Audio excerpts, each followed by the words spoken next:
Hi. In this video, I'd like to follow a suggestion made by one of my viewers, a guy who goes by the handle Pendejo, and talk in a somewhat more personal and autobiographical way than usual about my own intellectual and spiritual journey in life.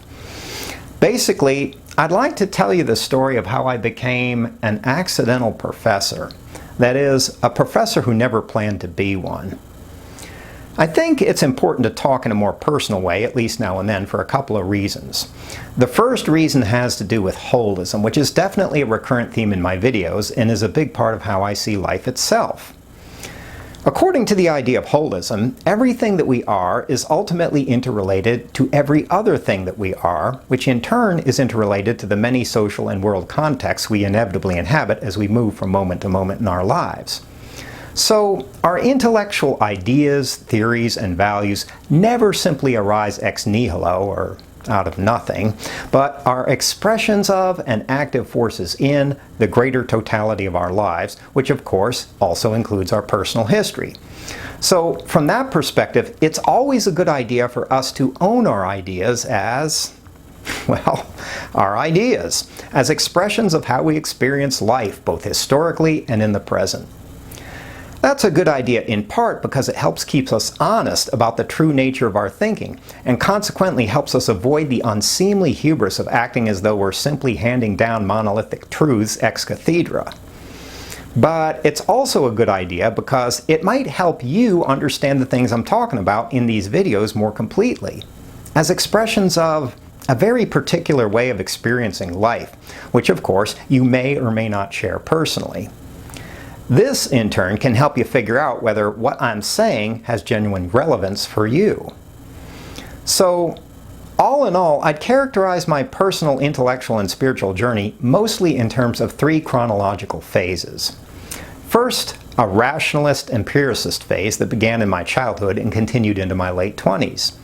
Then, an existential phenomenological phase that began in my late 20s and continued into my mid-40s. And finally, a Buddhist meditative phase that began in my mid-40s and has continued to the present. I'm 58 now. God, they grow up before you know it.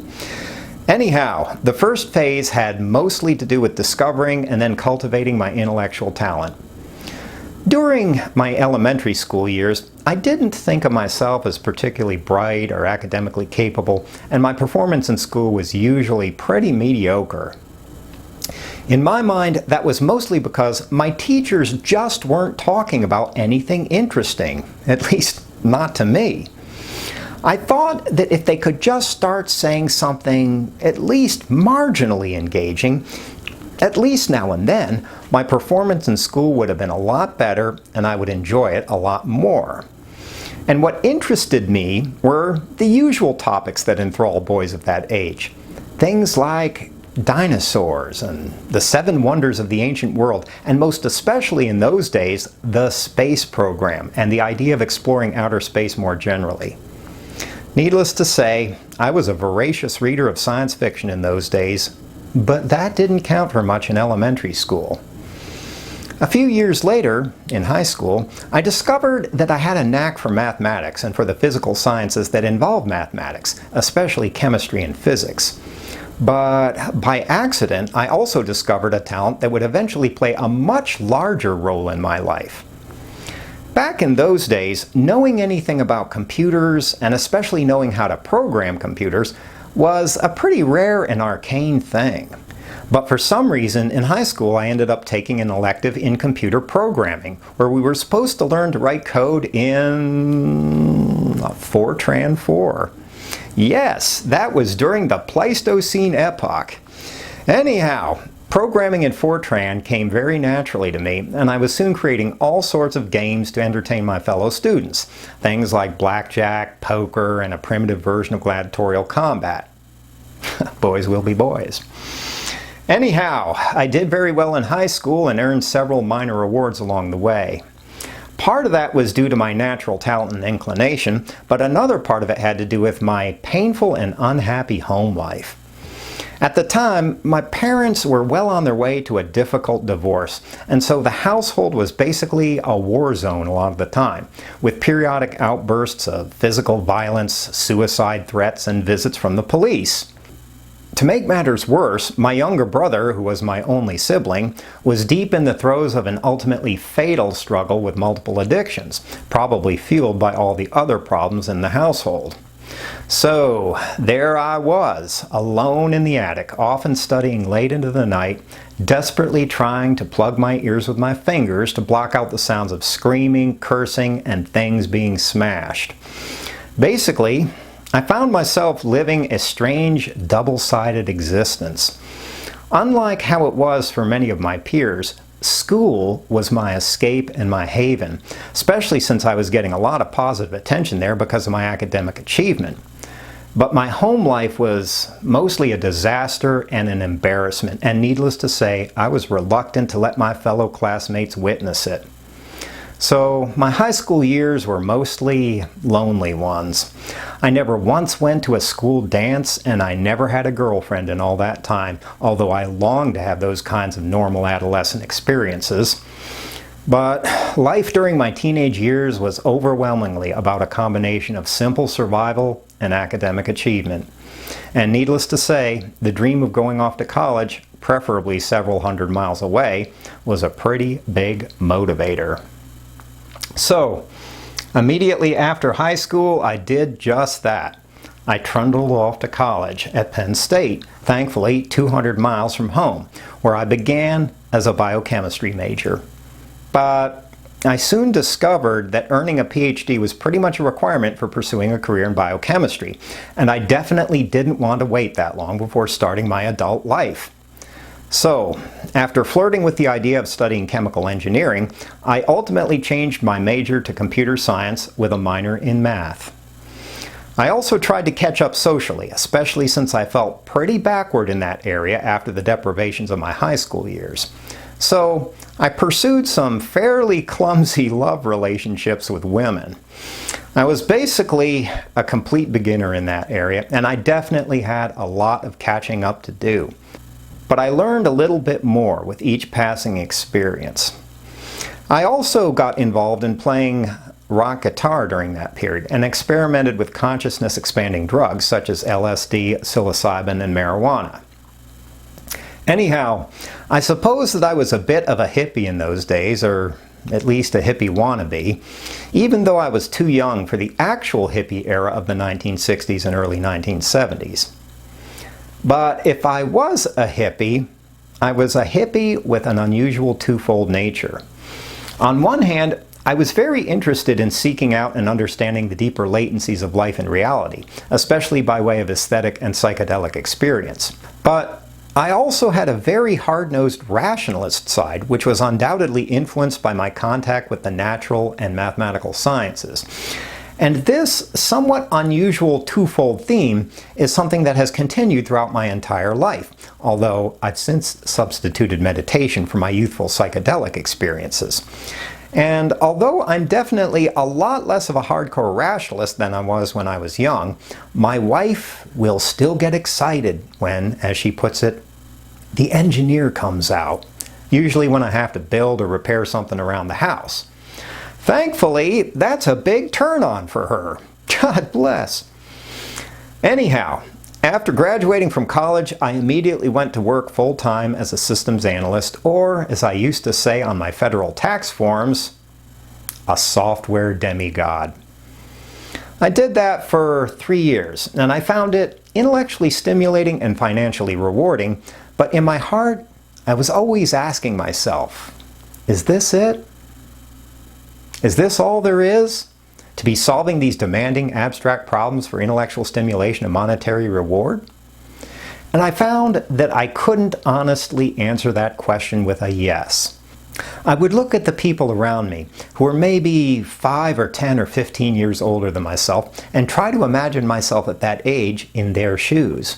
And yes, that pattern of life definitely had its charms, not least of which was the good pay, but it still didn't seem like my final destination. So I began to cast about for my next adventure, which I thought might involve getting a master's degree in computer science and especially studying artificial intelligence, which I found to be fascinating at that time. So that's what I did, this time at the University of Delaware. However, at the same time, I was romantically involved with a young woman who was pursuing a master's degree in phenomenological psychology at Duquesne University in Pittsburgh, Pennsylvania. Through her, I gained exposure to some of the great texts, thinkers, and issues of phenomenology, which I found to be immediately fascinating and compelling, much more so than the computer science I was studying at the University of Delaware. It felt like my initial interest in artificial intelligence was really pointing me toward exploring the fundamental mysteries of human existence itself. And phenomenological psychology seemed like a really rich, wide field where I could entertain truly powerful, moving questions, rather than merely contemplating the possibility of finding an order n log n solution to the NP-complete problem set. I especially appreciated how the phenomenological approach sought a larger integration of philosophy and psychology, which to me is a far better way of understanding the human condition than pursuing either philosophy or psychology on its own.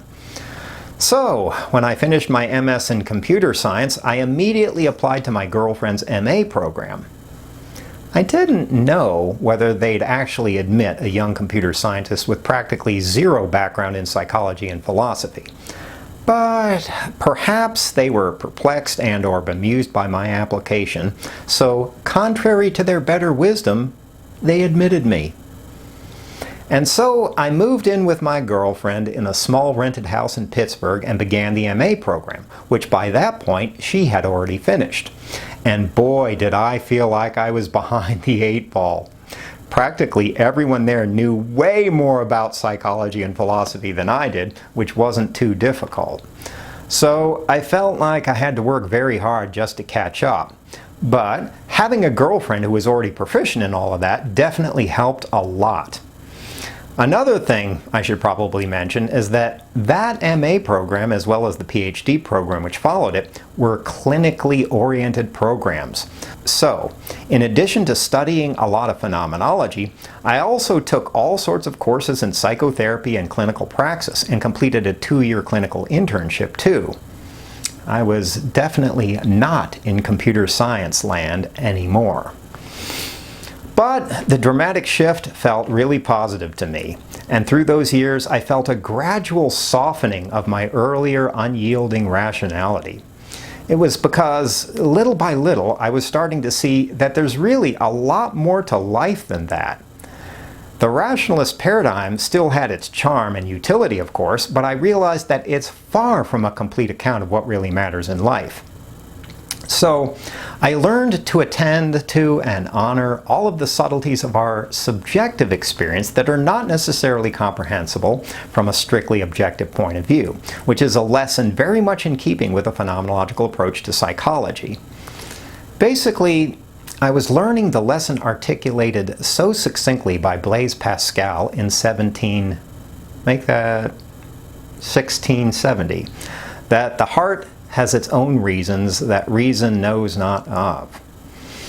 Consequently, to live a rich, full life, it's important to be rational in situations that actually call for rationality, but it's equally important to be at home in life's trans-rational dimensions, such as those of the passions and aesthetics and spirituality.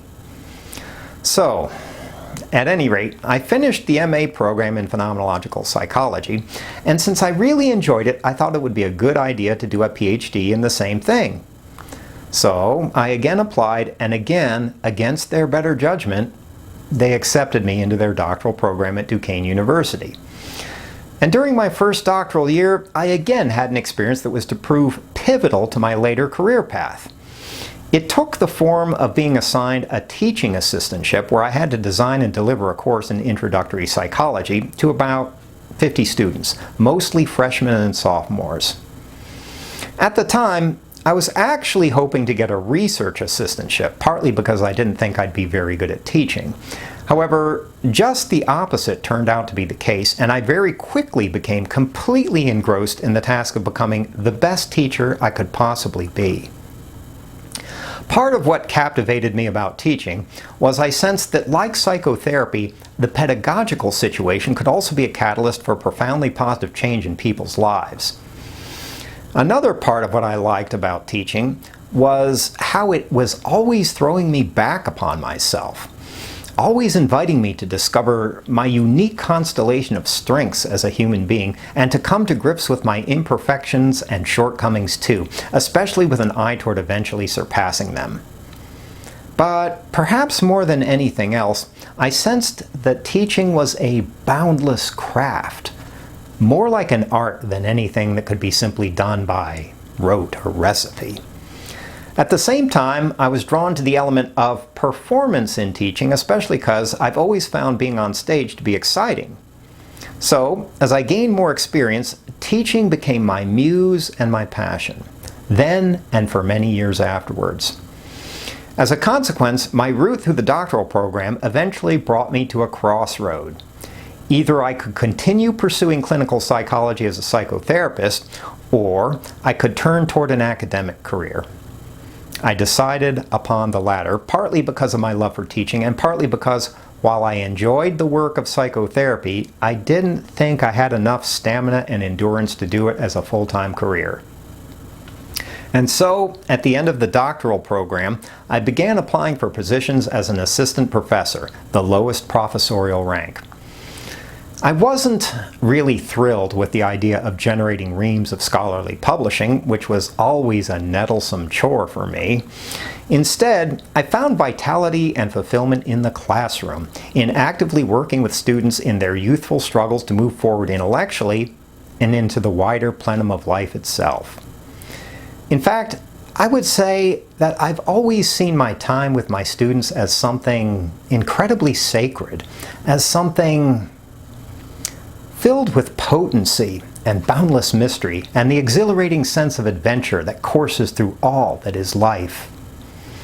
And so I ended up taking a position at the University of West Georgia in a department with a long tradition of humanistic psychology, which was historically very much a sister discipline to the phenomenological psychology I'd been studying at Duquesne.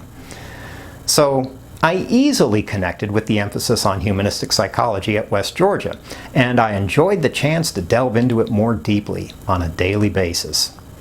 However, at the same time, a new fascination was arising in my life, and it had to do with meditation and Buddhist thought.